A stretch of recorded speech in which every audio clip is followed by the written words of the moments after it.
Praise the Lord. प्रभु की स्तुति। Welcome to the Bible study. Bible अध्ययन में आपका स्वागत है।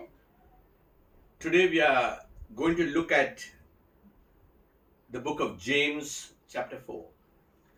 आज हम याकूब की पुस्तक देखेंगे, चौथा अध्याय, And the message is Steps to a Victorious Prayer Life. और आज का शीर्षक है प्रार्थना जीवन में विजयी होना। Many a times our prayer life is like a graph, it goes up and down.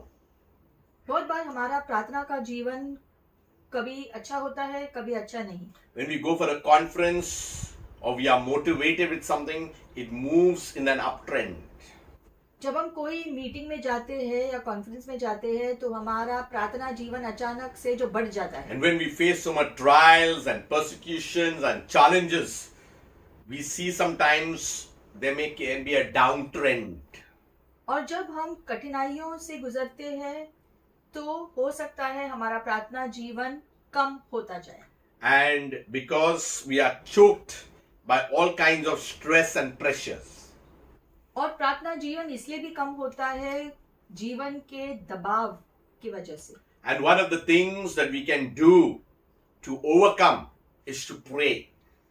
और इस पर विजयी होने के लिए, ऐसी परिस्थितियों पर विजय होने के लिए एक ही रास्ता है, प्रार्थना। Prayer is not waste. प्रार्थना करना व्यर्थ नहीं।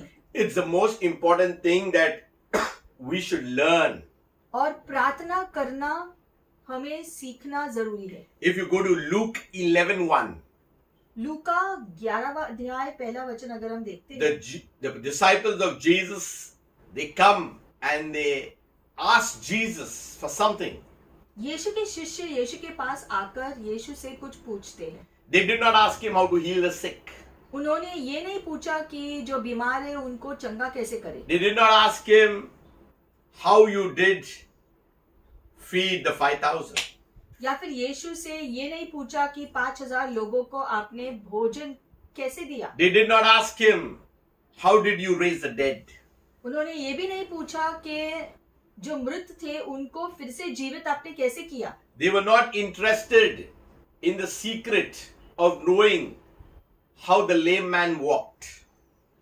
लंगड़ा व्यक्ति कैसे चला इसके बारे में भी यीशु से नहीं पूछा उन्होंने। Or how Jesus walked on water. या फिर यीशु खुद जो पानी के ऊपर कैसे चल पाए, ये इसके बारे में भी नहीं पूछा। Or the recipe of multiplying the loaves and the fish. या फिर रोटी और जो मछली को बहुगुना कैसे यीशु ने किया, इसके बारे में भी जानकारी के बारे में नहीं पूछा। But when they came to Jesus in Luke 11:1, लेकिन लूका 11 पहले वचन में लिखा है, शिष्य यीशु के पास जब आए तो उन्होंने यीशु से कुछ पूछा। it says that now it came to pass that as he was praying in a certain place, Jesus was praying. लिखा गया है यहाँ पर, फिर यीशु किसी जगह प्रार्थना कर रहा था। And when he stopped, और जब वह प्रार्थना कर चुका, one of his disciples said to him, तो उसके चेलों में से एक ने उससे कहा, Lord, teach us to pray just as John taught his disciples. हे प्रभु, जैसे यूहन्ना ने अपने चेलों को प्रार्थना करना सिखलाया, वैसे ही हमें भी तू सिखा दे। So they knew one thing, that everything that came out was because of prayer that Jesus prayed to the Father. इससे पता चलता है कि शिष्यों ने इस बात को जान लिया कि सब कुछ जो हुआ था और हो रहा था उसकी चाबी प्रार्थना है। So these are the people who were with Jesus at most of the time. तो यीशु के शिष्य हमेशा यीशु के साथ ही होते थे। Now let's get to the main subject, that is James chapter 4 verse 1 onwards.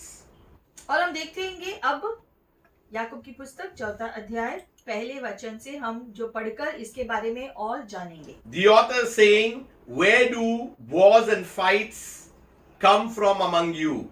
Do they not come from your desires for pleasure that war in your members? लिखा है, तुम में लड़ाई और झगड़े कहाँ से आ गए? क्या उन सुख विलासों से नहीं जो तुम्हारे अंगों में लड़ते भिड़ते हैं, You lust and do not have. You murder and covet and cannot obtain. You fight and war, yet you do not have because you do not ask. तुम लालसा रखते हो और तुम्हें मिलता नहीं, तुम हत्या और डाह करते हो और कुछ प्राप्त नहीं कर सकते। He's talking to believers. तुम झगड़े और लड़ते हो, तुम्हें इसलिए नहीं मिलता कि तुम जो मांगते नहीं। ये सब कुछ वो विश्वासियों से कह रहा है। So as he's talking to believers, there are important instructions that he wants to deliver.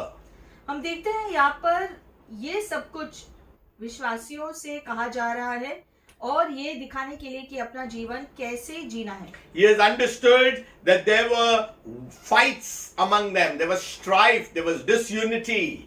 और ये ज्ञान बाहर आया था कि विश्वासियों के बीच में भी लड़ाइयाँ झगड़े हो रहे हैं। And where it was coming out from? What was the root of all it? वो पूछता है कि ये सारे लड़ाइयों की नींव कहाँ से आई है? Do not they come from the desires for pleasure that war in your members? वो कहता है कि क्या ये सब कुछ तुम्हारे अंदर से नहीं आ रहा? There is some lust that is within you. क्योंकि दुनिया की कुछ ऐसे जो लालसाएं हैं जो अभी भी तुम्हारे अंदर है। There is something to covet that is within you. क्योंकि अभी भी ऐसी बातें हैं जिसका चाह तुम रखते हो और जिसकी लालसा तुम्हें है। How does he know this? Because fights are the cause, is the output of what has come out of all these things. और अंदर की हृदय की लालसाओं में से ही झगड़े शुरू होते हैं। So they fight and they war with each other. That is the believer members. और इसीलिए विश्वासियों के बीच में झगड़े होते हैं अंदरूनी लालसाओं की वजह से। And then he says, yet you do not have because you do not ask. He's connected the same thing to prayer. और फिर वो कहता है कि जो तुम्हें चाहिए वो तुमको मिलता नहीं है क्योंकि तुम मांगते नहीं हो।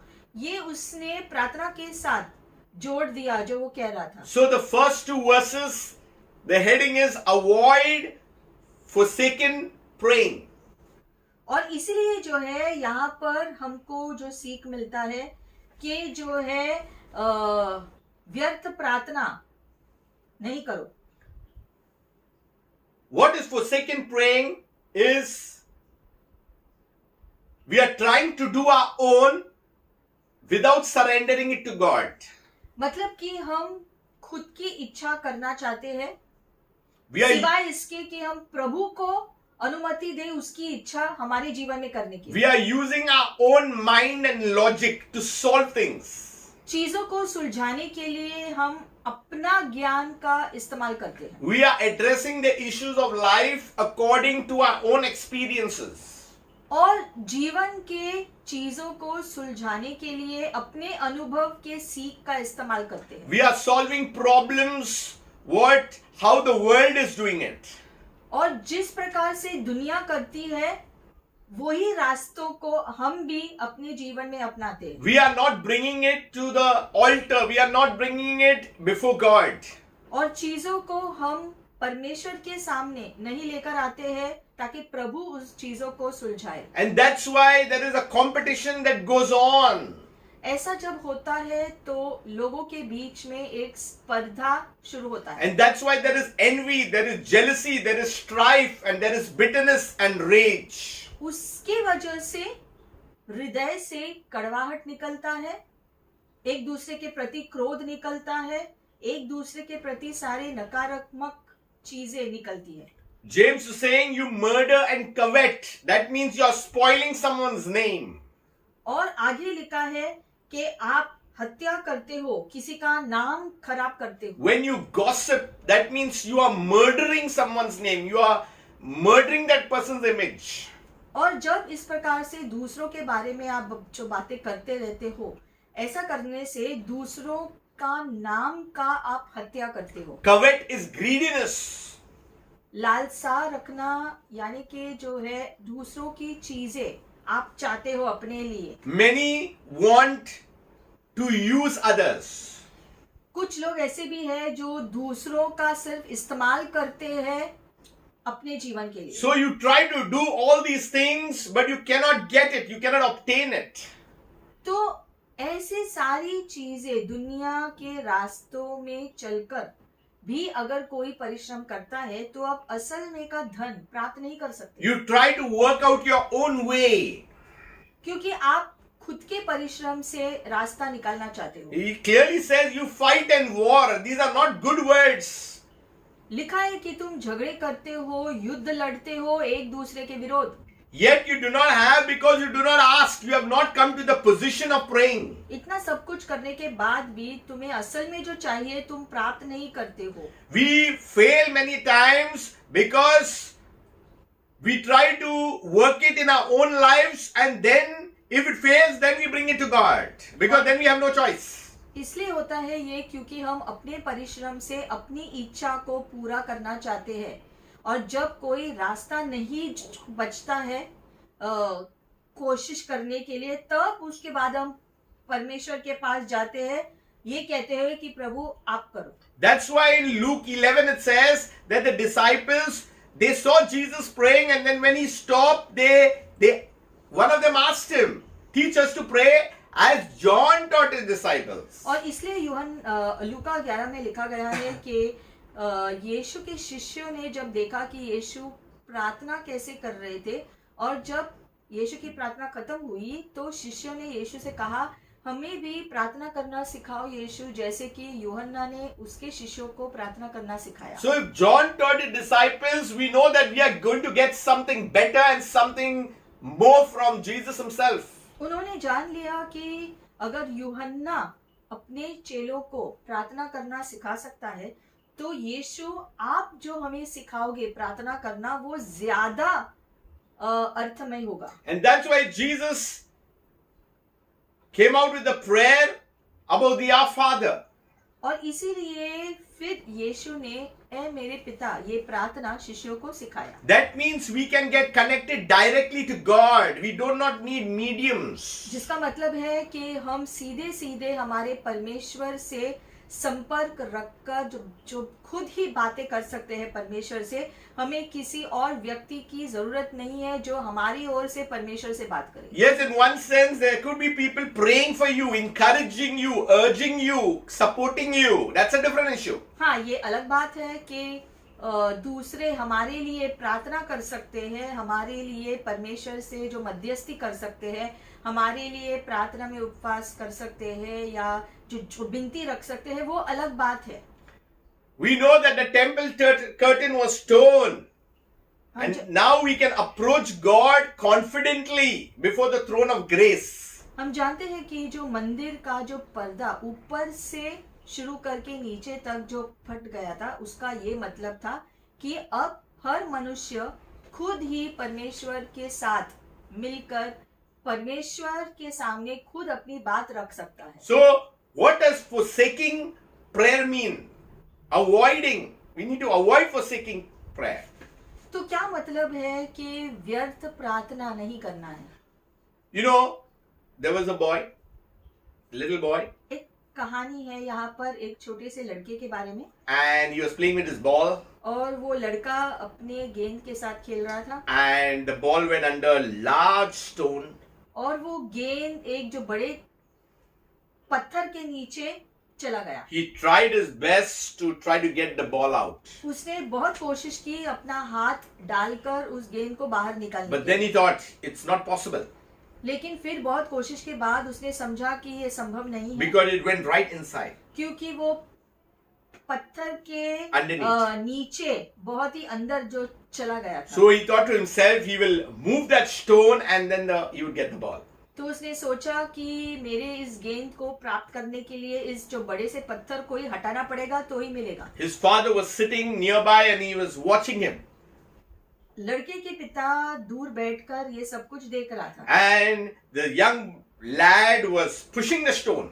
और वो लड़का उस पत्थर को जो है हटाने की कोशिश कर रहा था। He tried and he was sweating and but he never asked his father, can you come and please help me? वो खुद ही बहुत कोशिश कर रहा था उस पत्थर को हटाने के लिए, पसीना आ गया, बहुत थक गया।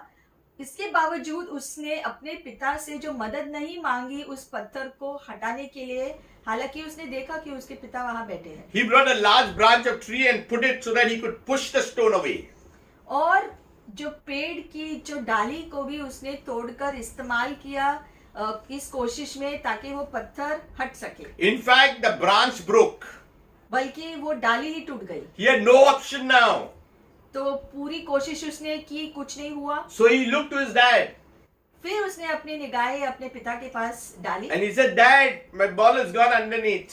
फिर उसने पिता से कहा कि पिताजी, मेरा गेंद जो पत्थर के नीचे अंदर चला गया है। So his dad said, Why didn't you ask me before? तो पिताजी ने लड़के से कहा, तुमने पहले ही मुझे क्यों नहीं बताया? I was watching you. You were going through all these things, but you were not asking for my help, and you were doing it on your own. So I just allowed you. मैंने देखा कि क्या हुआ था और तुम्हारी सारी कोशिशों को भी मैं देख रहा था यहाँ बैठकर, लेकिन तुमने मुझसे जो मदद नहीं मांगी, इसलिए मैंने तुम्हें कोशिश करने दी खुद से। And you wanted to work it on your own. तुम खुद ही चाहते थे तुम्हारे इस समस्या को सुलझाने के लिए, But since now you called me, I'm coming in. लेकिन अब क्योंकि तुमने मेरी जो मदद मांगी है तो मैं आज जाता हूँ। And the father came and he just pushed that stone in a stroke. और फिर जब पिताजी आए तो उसने एक ही झटके में वो पत्थर को हटा दिया And he got his ball back. और लड़के को उसका गेंद वापस मिला। What I'm trying to say is, many a time we try to avoid prayer. We try to do it on our own. इस कहानी से हमको क्या सीख मिलता है कि हम भी कई बार अपने परिश्रम से चीजें हासिल करने की कोशिश करते हैं, ना कि प्रार्थना करके। We really avoid the person who really can help us. उस व्यक्ति को हम पुकारते नहीं जो मदद मांगने के लिए, जो असल में हमारी मदद कर सकता है। And prayerlessness is sin. और प्रार्थना न करना तो पाप है। The Bible states that we need to pray regularly. Bible में लिखा गया है निरंतर प्रार्थना करना जरूरी है। And many today need to repent of the sin of prayerlessness. और बहुत सारे विश्वासियों को पश्चाताप करने की जरूरत है क्योंकि वो प्रार्थना नहीं करते। And most of their years, it passes off because of prayerlessness, and there's a lot of struggle because of that. और बहुत लोग क्योंकि प्रार्थना नहीं करते हैं, इसलिए उनके जीवन में वो बहुत संघर्ष करते हैं। We do not allow God and heaven to intervene. क्योंकि हम परमेश्वर को और स्वर्ग को अनुमति ही नहीं देते हैं ताकि वो आकर हमारे जीवन में कार्य करे। There is no substitute for prayer. लेकिन हम देखते हैं कि प्रार्थना की जगह और कोई चीज नहीं ले सकता। If you see, many a time people fail to come for prayer. बहुत बार हम देखते हैं जब प्रार्थना के लिए हम बुलावा देते हैं तो बहुत ही जो कम लोग आते हैं प्रार्थना और मध्यस्थी करने के लिए। Prayer is an important in our life. जबकि प्रार्थना मूल जो कड़ी है हमारे जीवनों के लिए। We always want things. हमें चीजों की जरूरत होती है हमेशा, मुझे ये चाहिए वो चाहिए। And that's why the author John is speaking about the lust. You lust for it and you do not have. और इसलिए यहाँ पर याकूब की पुस्तक में लिखा है कि तो हम चीजों के जो लालसा रखते हैं और हम चीजों को चाहते हैं लेकिन हम चीजों को प्राप्त नहीं कर पाते। We'll read verse 3 and 4 right now. आगे 3 और 4 हम पढ़ेंगे। You ask and you do not receive, तुम मांगते हो और पाते नहीं, because you ask amiss, इसलिए कि बुरी इच्छा से मांगते हो, that you may spend it on your pleasures. ताकि अपने भोग विलास में उड़ा दो। That means your focus is only wrong. यानी कि तुम्हारा ध्यान ही अलग दिशा में जा रहा है, Your intention is not right. तुम्हारी सोच ही गलत है। That means you want it for your pleasure, for your selfish wanting, your selfish lusts. तुम अपने भोग विलास यानी कि अपने स्व इच्छा के लिए, अपने खुद के जीवन के लिए चीजें चाहते हो। So you ask and you are not receiving. Why? Because something is wrong in your asking and your desires are wrong. Your intention is wrong. और क्योंकि तुम्हारे मांगने में तुम्हारी इच्छाएं जो खुद के लिए ही है, खुद के चाह को पूरा करने के लिए, गलत चाह जो तुम्हारे है उसको पूरा करने के लिए तुम्हारी मांग होती है जो गलत है. Is it a need or is it a greed? और इसलिए हम जब भी मांगते हैं कुछ भी तो हमें ये देखना जरूरी है कि वो चीजें हमारे जरूरत है या जो है जरूरत से ऊपर जो है सिर्फ ऐसे ही हम चाहते हैं बिना किसी कारण. James 4:4 is very strong in its wording. और इसीलिए हम देखते हैं याकूब 4:4 बहुत ही जो सख्ती से चीजें कहता है. It says adulterers and adulteresses. Oh my God, it sounds so offending. लिखा गया है यहाँ पर, हे व्यभिचारिणियों और व्यभिचारों. Do you not know that friendship with the world is enmity with God? क्या तुम नहीं जानते कि संसार से मित्रता करना परमेश्वर से बैर रखना है. Whoever therefore wants to be a friend of the world makes himself an enemy with God.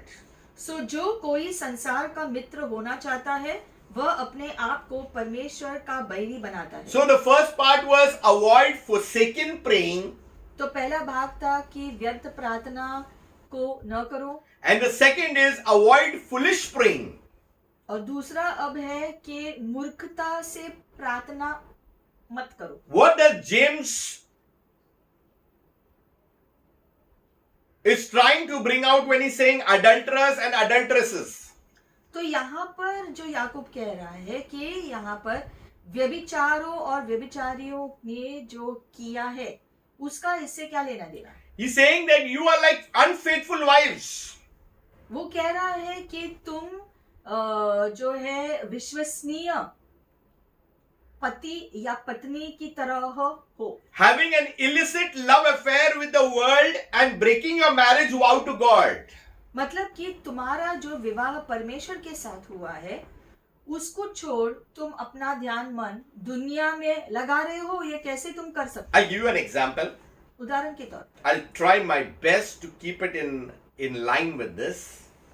कोशिश करेंगे इसी शीर्षक में रहने के लिए.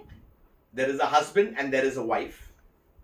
एक सोचो जो पत्नी और जो पति है. And if the wife goes out and enjoys with another man, अगर वो पत्नी बाहर जाकर किसी और पुरुष के साथ अगर वो संबंध रखती है and then comes back और वो वापस आती है and regularly says, I want this from the husband, और वो अपने खुद के पति से बार बार चीजें जो मांगती है and then again goes and has a good friendship with another man, फिर वापस दुनिया में जाकर एक और जो पुरुष के साथ अपना संपर्क रखती है. do you think the husband who knows about it will give the wife what she wants? और अब अगर उसके जो पति को जो पता चला कि उसकी पत्नी बाहर जाकर क्या क्या कर रही है और जब वो पत्नी आकर उससे चीजें मांगेगी तो क्या वो पति उसे वो चीजें देगा क्या? Mostly the answer is no. ज्यादा करके वो पति उसको वो चीजें क्यों देगा जो वो मांग रही है. What is James trying to say is that you have an illicit love affair with the world and you are coming and asking God. वो इसी प्रकार से हम देखते हैं यहाँ पर याकूब कह रहा है कि तुम दुनिया के साथ जो संबंध रखते हो, दुनिया की चीजों के साथ संबंध रखते हो और जब आपको चीजों की जरूरत है तो आप जो है अपने परमेश्वर के पास आते हो जो मांगने के लिए और परमेश्वर से अपेक्षा करते हो आपको चीजें देने के लिए. He's saying you are doing all the nonsense with the world and you are trying to get the blessings from God. How is it possible? तो दुनिया के साथ अगर आप दुनियादारी में संपर्क रखते हो, संबंध रखते हो, तो आप परमेश्वर से कैसे चीजें पा सकते हैं? So this is foolish praying. तो ऐसा अगर कोई करता है तो मूर्खता में प्रार्थना करना जैसा होता है. One side you have a friendship with the world and one side you are praying to God. एक तरफ दुनिया के साथ आपका जो है रिश्ता है और ऊपर से आप परमेश्वर से चीजों की अपेक्षा करते हो, स्वर्गीय चीजों की अपेक्षा करते हो, ये कैसे संभव है? He's saying your legs are in two boats. यानी कि तुम्हारे पैर दो अलग अलग नाव में आप कैसे रख सकते हैं? That means you're not hot or cold, you're lukewarm. यानी कि आप गर्म भी नहीं हो, ठंडा भी नहीं हो, गुनगुना हो। And we all know in Revelation with lukewarmness what God does, He spits you out of His mouth. और प्रकाशित वाक्य में लिखा गया है कि अगर आप गुनगुना हो तो परमेश्वर आपको अपने मुंह से बाहर फेंक देगा। So this kind of praying will never glorify God. और इस प्रकार से व्यर्थ और मूर्खता में प्रार्थना करना, इससे प्रभु की महिमा नहीं होती। Many a times we spoil our own plans for our own lives with our own hands. और ऐसा ही कर कर बहुत लोग अपने ही जीवन को खराब करते हैं, Because we run after the things of the world which are not required. क्योंकि हम दुनिया के लालसाओं के पीछे भागते रहते हैं जिसकी असल में हमको जरूरत है नहीं। We are so caught up in the things of the world that we cannot serve in the house of God. और दुनिया के लालसाओं में इतना फंस जाते हैं कि स्वर्गीय चीजों पर हमारी कोई रुचि जो बचती नहीं है। So what we need to do? तो ऐसा अगर होता है तो हम क्या करें?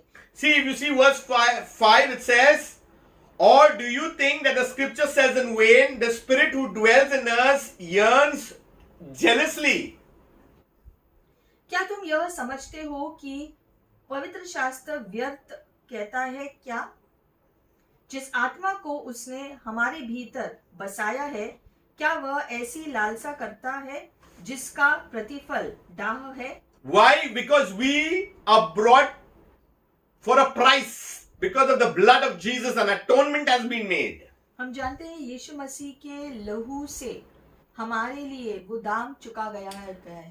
But the Bible says, adopt faithful praying. This is the solution now. Adopt. Here before it was avoid, but now it's adopt faithful praying.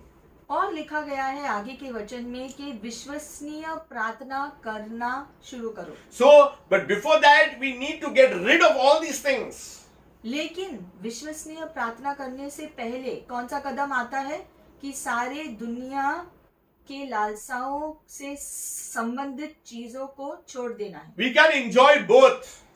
क्योंकि दुनिया की लालसाओं के साथ साथ स्वर्गीय धन का भी अनुभव साथ साथ नहीं कर सकते। We need to be steady in our faith with God.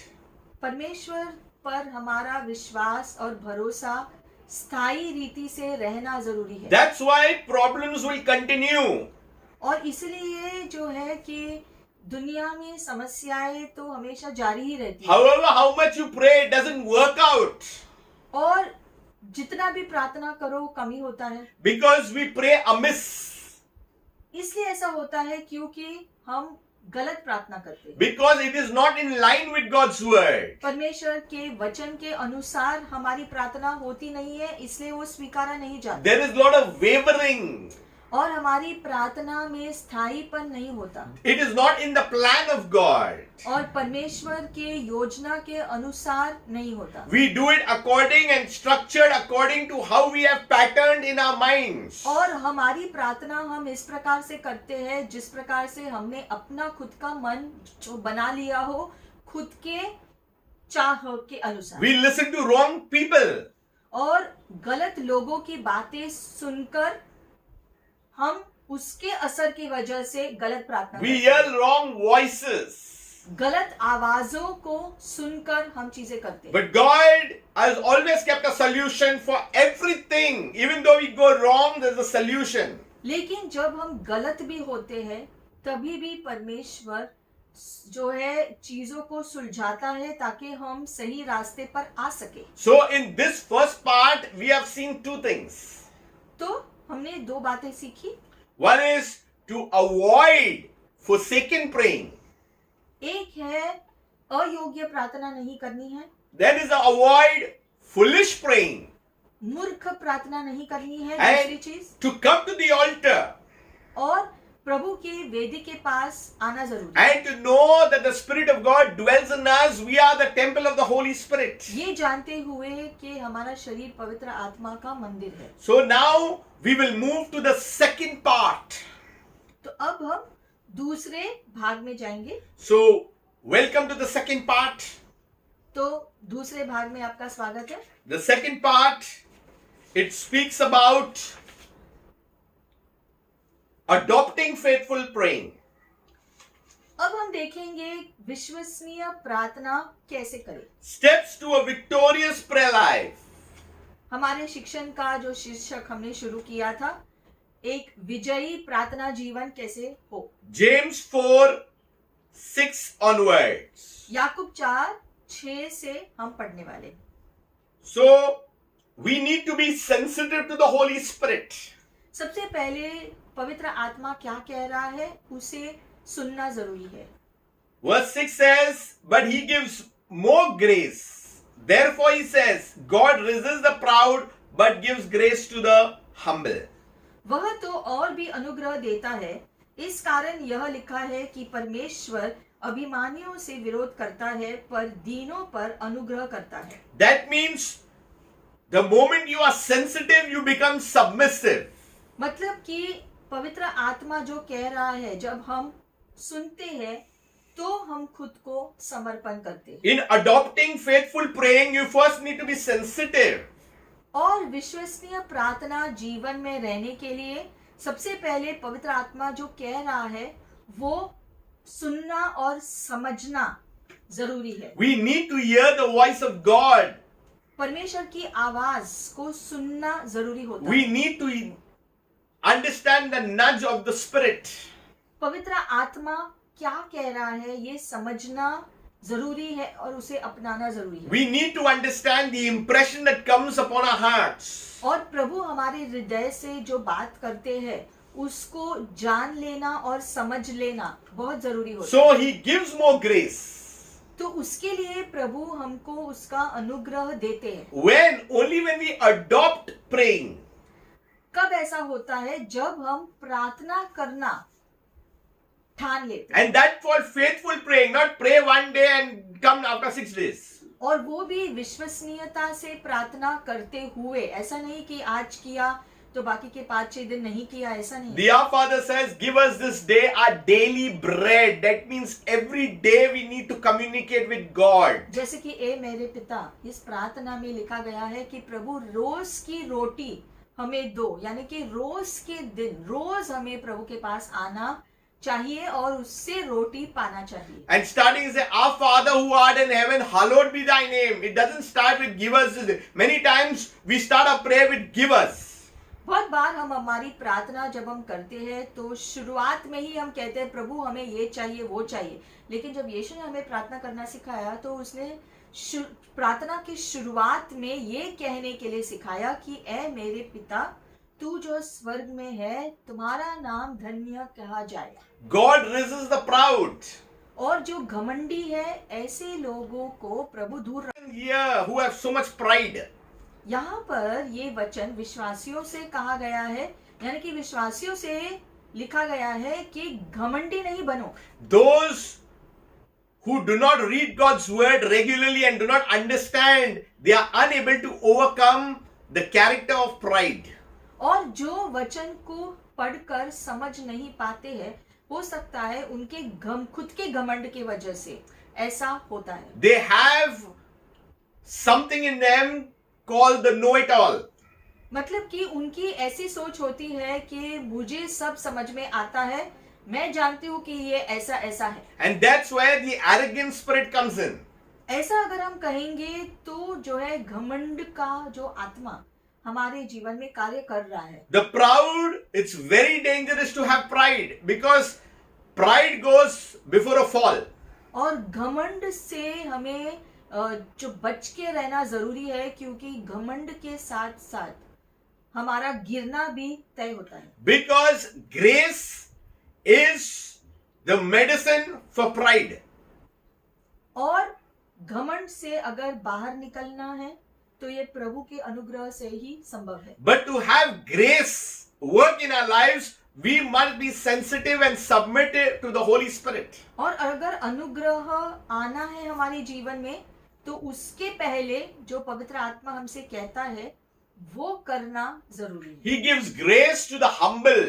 क्योंकि जो खुद को दीन बनाता है उसी को परमेश्वर अपना अनुग्रह देता है। If you see verse 7, it says, submit to God.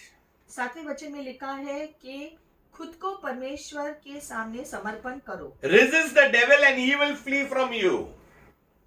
शैतान का सामना करो और वो तुम्हारे पास से भाग निकले। Many a time we just take this particular scripture. बहुत बार हम सिर्फ जो है इस वचन का दूसरा भाग ही ले लेते हैं। But God, the devil also will see whether we have pride, we have jealousy, we have covetousness, we have greed and all these things. लेकिन शैतान पहले देखता है कि हमारे जीवन में कौन कौन से स्वभाव है, क्या हमारे जीवन में घमंड है, नफरत है, कड़वाहट है, लालसाएं हैं। अगर ये सारी चीजें नहीं है तो ही शैतान भागेगा। Are we walking in the flesh or are we walking in the spirit? Even the enemy knows. और हम शरीर के लालसाओं में जीते हैं या पवित्र आत्मा के निर्देशन से जीते हैं, हमारी स्थिति क्या है ये शैतान भी जानता है। So, verse 7 is to be steadfast. तो 7वें वचन में लिखा गया है कि स्थायी बनो। When you say submit to God, we need to be steadfast in what we are doing. और जैसे खुद को परमेश्वर के अधीन रखते हैं उसमें स्थायी रहना भी जरूरी है। Then only if you resist the devil, he will flee. खुद को परमेश्वर के अधीन रखते जाएंगे तो शैतान हमसे दूर भागेगा। So we need to be subjected to God. तो सबसे पहले खुद को प्रभु के अधीन में रखना है। And then we can stand against the schemes and the plots of the enemy.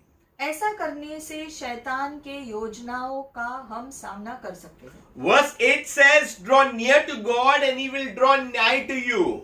8वें वचन में लिखा है परमेश्वर के निकट आओ तो वह भी तुम्हारे निकट आएगा। It really speaks about separation. लिखा है यहाँ पर कि हमें खुद को अलग करना है परमेश्वर के लिए, We are set apart people.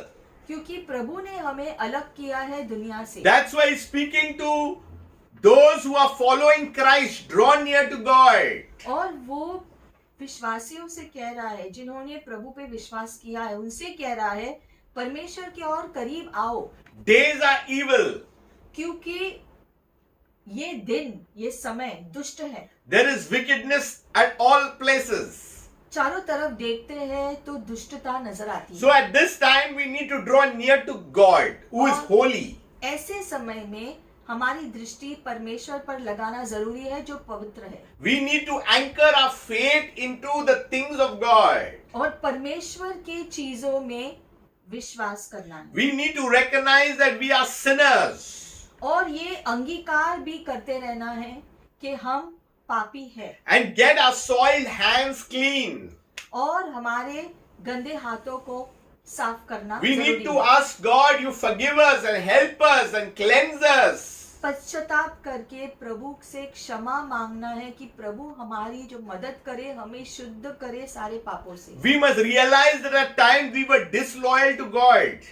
ये भी हमें समझना है कि ऐसा समय जो है था और आता रहता है जब हम अविश्वसनीय होते हैं। There are two things. One is loyal and one is royal.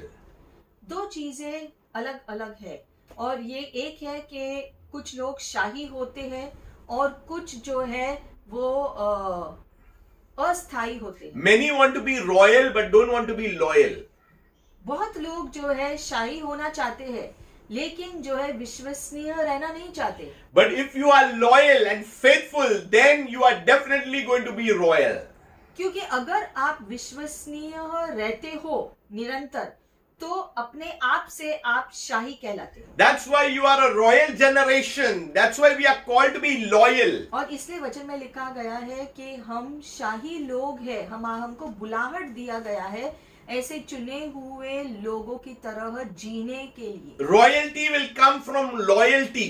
और ऐसा शाहीपन हमारी विश्वसनीयता से ही जारी रहेगा। That means we need to cleanse our hands and purify our hearts. और उसके लिए हाथों को धोकर हमारे हृदय को पवित्र बनाना जरूरी है। It says you double-minded.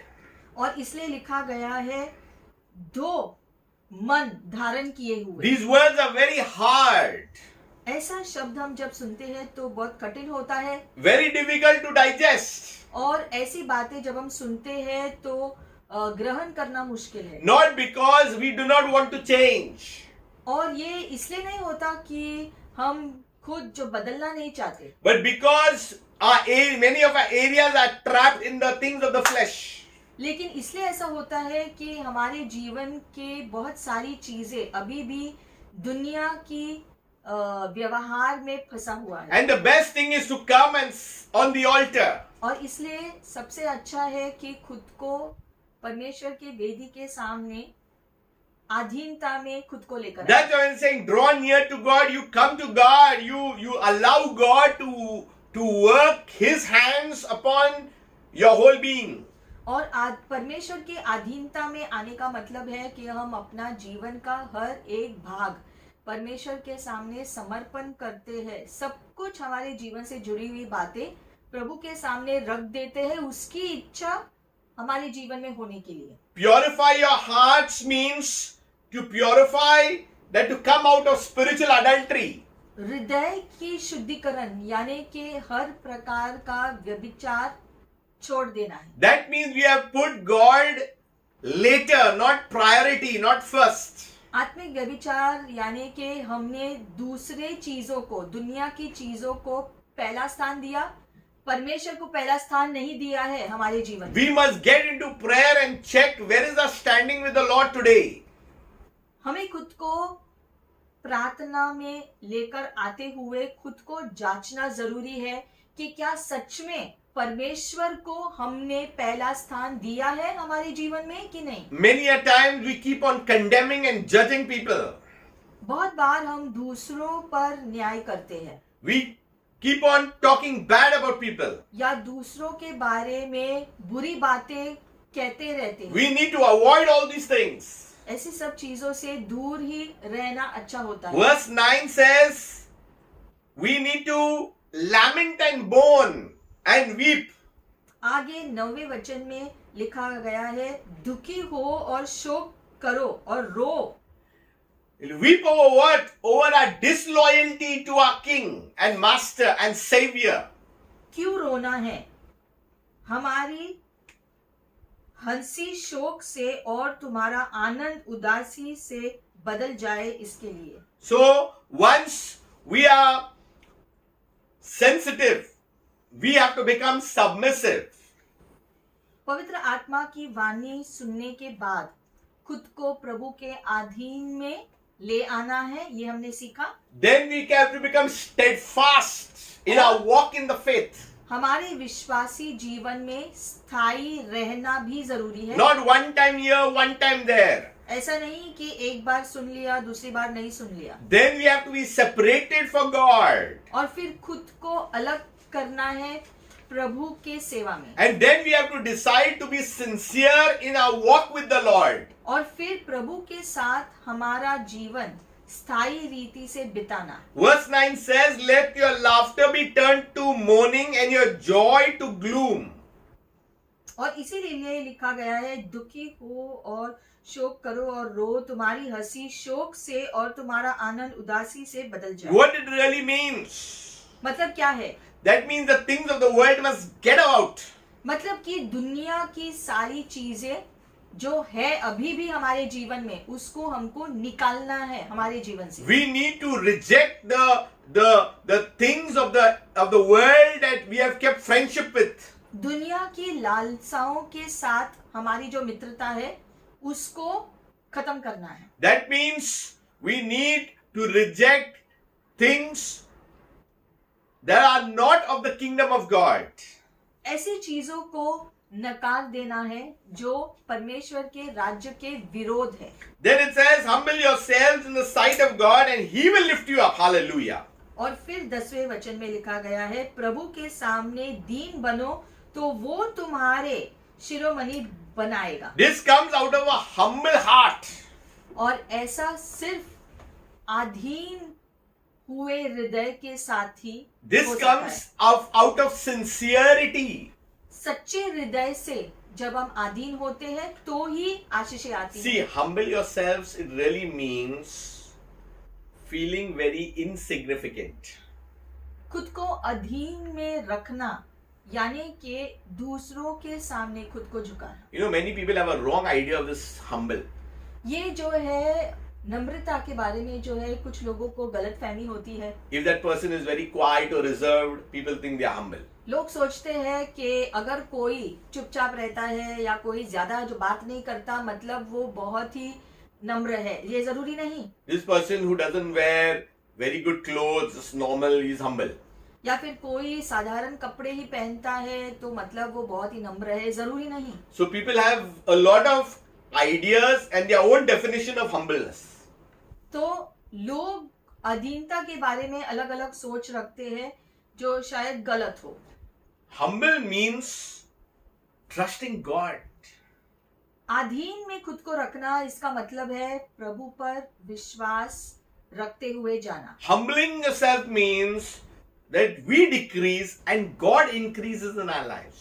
अधीनता में रहने का मतलब है कि परमेश्वर और ज्यादा जो बढ़ता है हमारे जीवन में और हम घटते हैं हमारे खुद के जीवन। Humble means you know God as He's holy. He's the one who's changing us day in and day out. अधीन में रहने का मतलब है कि हम परमेश्वर को अनुमति देते हैं और इसलिए परमेश्वर हमारे जीवन को बदलता रहता है हर रोज। That means poor in the spirit.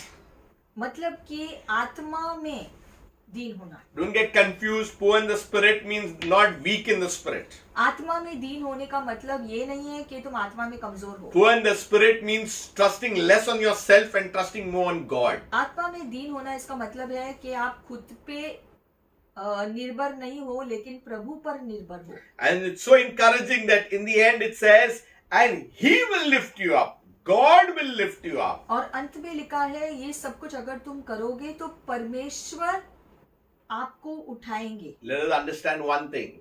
और ये बात हमें समझना है He is the glory and the lifter of our heads. कि हमारे सिरों को उठाने वाला परमेश्वर ही है। And God will lift you up today और आज परमेश्वर आपको उठाएंगे as we adopt faithful praying, जैसे हम विश्वसनीयता से प्रार्थना करते जाएंगे as we are sensitive to the Holy Spirit, और जो पवित्र आत्मा कहता है हम सुनेंगे, समझेंगे और लागू करेंगे। as we are submitted to Him, खुद को समर्पण करेंगे पवित्र आत्मा के as साथ, we are separated for Him, खुद को अलग करेंगे दुनियादारी से and we are sincere to God and His Word. और परमेश्वर के प्रति और उसके वचन के प्रति सच्चे हृदय से हम प्रभु को खोजेंगे God will work wonders in our lives. तो परमेश्वर अद्भुत कार्य करेंगे हमारे जीवन में। May God bless you प्रभु आपको आशीषित करे as we have to just follow these simple steps given in the Word of God. और ये सारे साधारण जो कदम है जो प्रभु ने हमें बताया है जिस प्रकार से हमें जीना है। It may not be the only steps. You may, as you read God's Word, you may find more nuggets. और ये कुछ ही ऐसे रत्न है प्रभु के वचन में से, क्योंकि प्रभु के वचन में बहुत सारे रत्न ऐसे भरे हैं जिसको जैसे जैसे हम जो पढ़ेंगे हम और ज्यादा समझने लगेंगे। Because I believe that God is beautifying us every time we come into His presence. और जब भी हम परमेश्वर को खोजेंगे उतना ही सुंदर प्रभु हमको बनाता जाता है। God bless you. प्रभु आप सबको आशीषित करे Keep reading God's Word, और प्रभु के वचन को हमेशा जो पढ़ते रहो and our minds would be renewed and refreshed. उससे हमारा मन ताजगी से भर जाएगा और प्रभु में हम जीते रहेंगे। Shalom. शालोम आपको। Hallelujah. हालेलुया। Amen.